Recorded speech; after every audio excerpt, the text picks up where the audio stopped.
Hi hello friends, welcome to my channel kitchen queen Lakshmi. ఈ రోజు recipe ఏంటంటే veg roll అండి. సూపర్ అయితే ఉండేది, తప్పకుండా ట్రై చేయండి. స్టవ్ వెలిగించి కడాయి పెట్టి 2 టేబుల్ స్పూన్ల ఆయిల్ అయితే వేసుకోవాలి.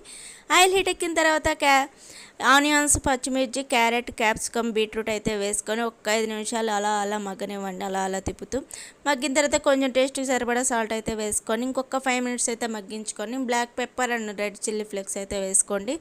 ఇంకొక 5 నిమిషాల నుంచి స్టవ్ పక్కన పెట్టేసేయండి. చాలా బాగుండిద్దండి. బయట తెచ్చుకోవడం కానీ ఇంట్లో సింపుల్గా ఇలా చేసుకోండి, టేస్ట్కి ఫిదా అయిపోతారు అంతే. తప్పకుండా ట్రై చేయండి ఇలా. ఇప్పుడైతే రోటీ కాల్చేసుకోవాలి. రోటీ కాల్చుకొని దాని మీద టమాటా సాస్, మైనస్ అప్లై చేసేసి ముందుగా వండుకున్న మిశ్రమాన్ని, వెజ్ కర్రీ మిశ్రమాన్ని చపాతీ మధ్య భాగంలో ఇలా పెట్టేసి పైన రా ఆనియన్స్ కొంచెం మైనస్ వేసి రోల్ చుట్టేసుకొని తినండి. అబ్బా తిని వరవ్వ అనాల్సిందనమాట. అంత బాగుంది టేస్ట్ అయితే. తప్పకుండా ట్రై చేయండి. నా వీడియో కనుక నచ్చితే లైక్ చేయండి, షేర్ చేయండి, కామెంట్ చేయండి, కొంచెం సబ్స్క్రైబ్ చేసుకోండి అబ్బా.